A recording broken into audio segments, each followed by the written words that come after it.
Last Saturday saw the third year of the Sustained Fire event held this time at the Northgate Community Hall in Queensland, Australia.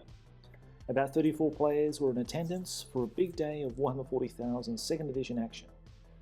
But before the players set out for their games, they set up their armies to showcase and display for all to see. And let me showcase a few of the armies that I got to see on the day before we started.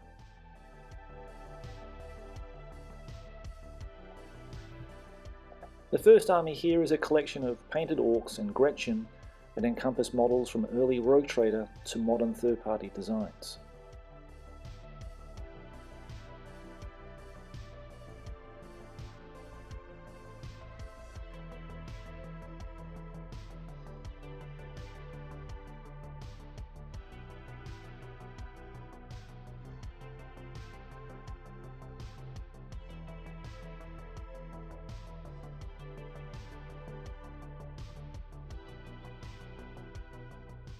The next army is a commission I painted for my mate Zane to field on the day with some glorious Blood Angels.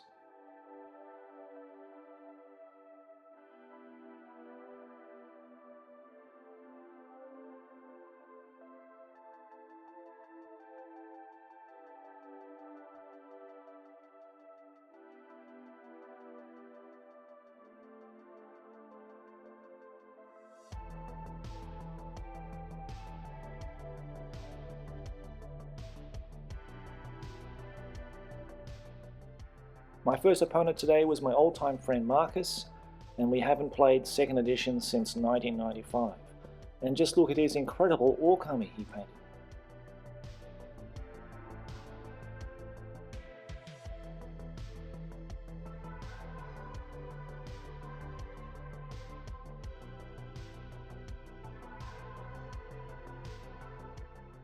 My highlight for the day was seeing Andrew's wonderful Dark Angel army, with an incredible looking whirlwind with a very unique freehand design on the canopy of it. Really outstanding stuff.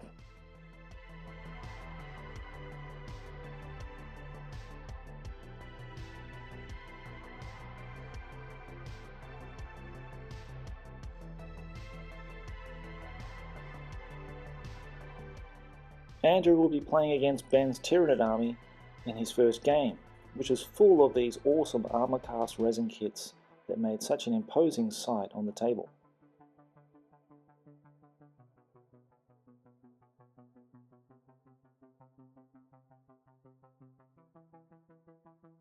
Another old friend and familiar face was there on the day with his Gene Stealer cult, and went well for him actually in the 2 games he played. So well done to Grand Patriarch Brad on spreading the gene seed far and wide.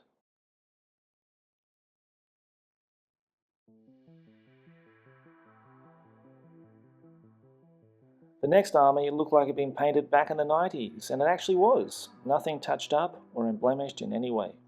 This is pure 90s paintwork nostalgia in all its ultramarine blue best.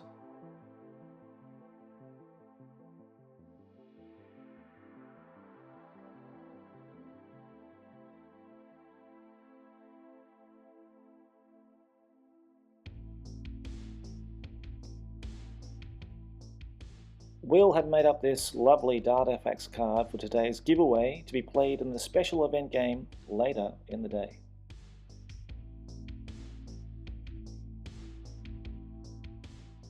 Another nicely modelled and painted Marine army of a unique chapter on display on this table.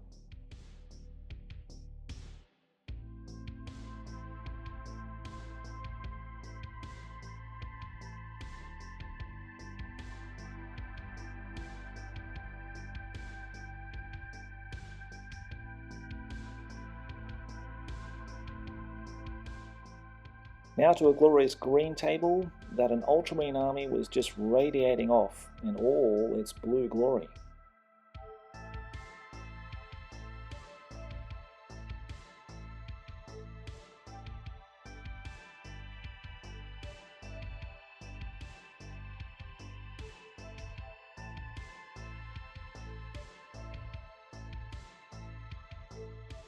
The next army was quite spectacular, which I believe Dan won Best Theme on the day, with this wonderful collection of Imperial Guard with a Hive World Necromunda vibe to it. A standout army on the day for me, that's for sure.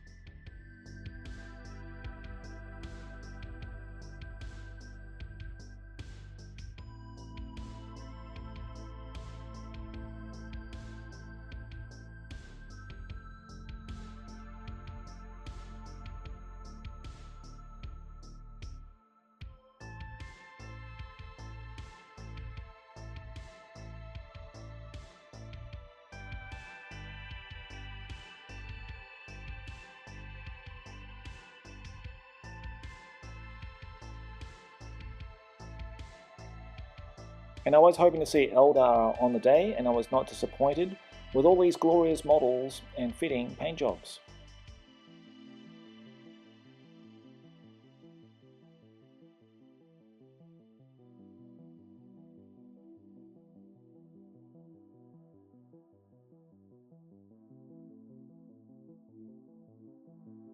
And there was another Blood Angels army on display here in full regalia, and I wonder if he used Blood Angels orange or if he used bloody red to paint these guys, or a bit of both.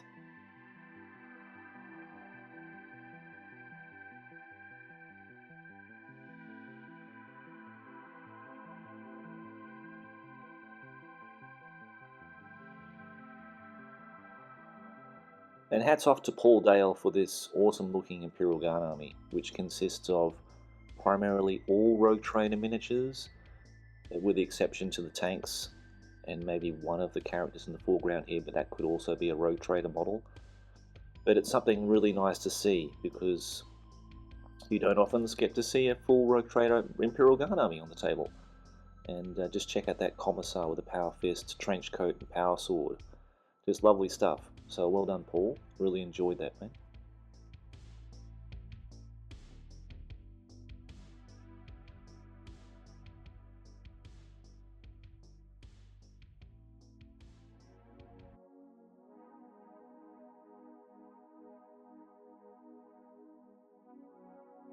And I think the most eye-catching army on the day for me was Dan's Tyranid army.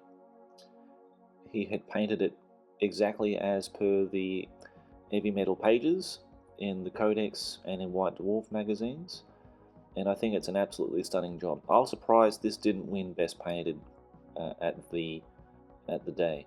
I think he should bring it again, and it should win Best Painted. I think it's just a glorious looking army. I voted for it as the most nostalgic for me, because it just oozes everything about the 90s. Everything down to the Goblin Green bases, which he had a lot of problems doing. So, but I think without them, they're just not the same. So, yeah, I think it's an absolutely stunning, visually stunning army, and I hope it wins the Best Painted and gets voted for Best Painted next year.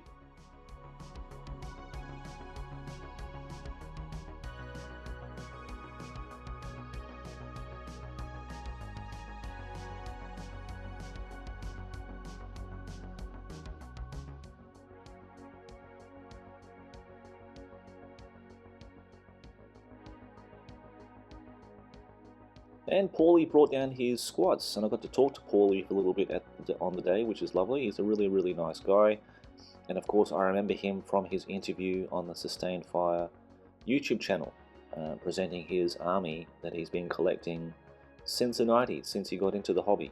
And these are the actual models, untouched, if anything, painted since then. So it's been a real nostalgic project for him, and he's of course got some macrocosm miniatures in there as well that's been slowly added to his collection over time. But yeah, it's really great to see squats again represented in a few different armies on the day.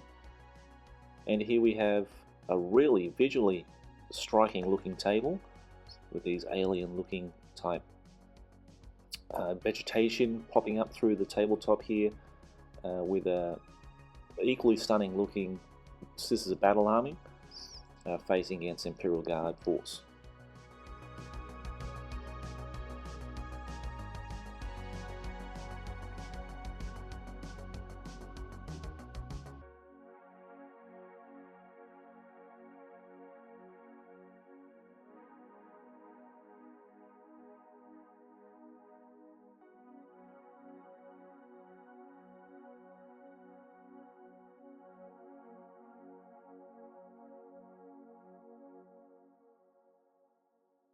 And then my attention got drawn to this army just to see exactly what it was, and it was all these Gretchen as Imperial Guardsmen. I think it's a really fascinating and awesome idea. I know Gork would be very pleased to see it.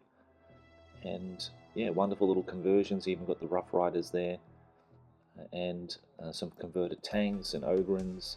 Yeah, overall a great theme, and I hope this person came away with some prize at the end of the day.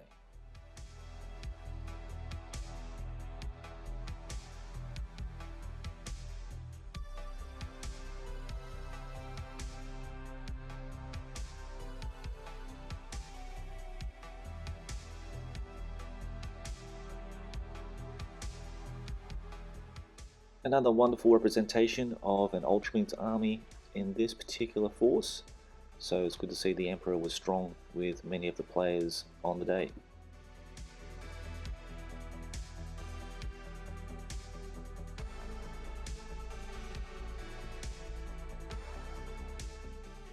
And as far as I know, this is the only Space Wolf army represented, which is a real shock to me because I thought Space Wolves would have been the most popular chapter of all the Space Marines out there, so it was good to see at least one fielded at the event.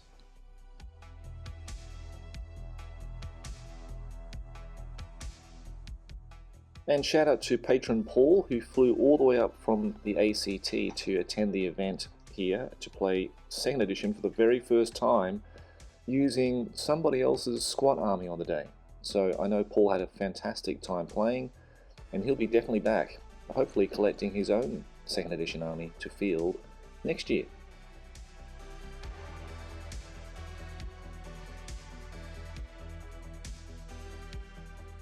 With all the photos taken, it was time to shuffle and deal out those mission and strategy cards for roll for sides and initiative and get some games in.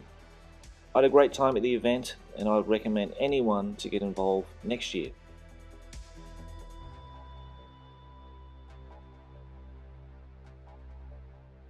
Be sure to stay informed with what's being organised by heading over to the Sustain Fire Facebook page. Here you can find out registration and contact information to the organisers. Also, to be sure to subscribe to their excellent YouTube channel, as more footage and coverage from the event will be forthcoming. That's it for me, guys. I hope you enjoyed watching, and I'll see you again next time.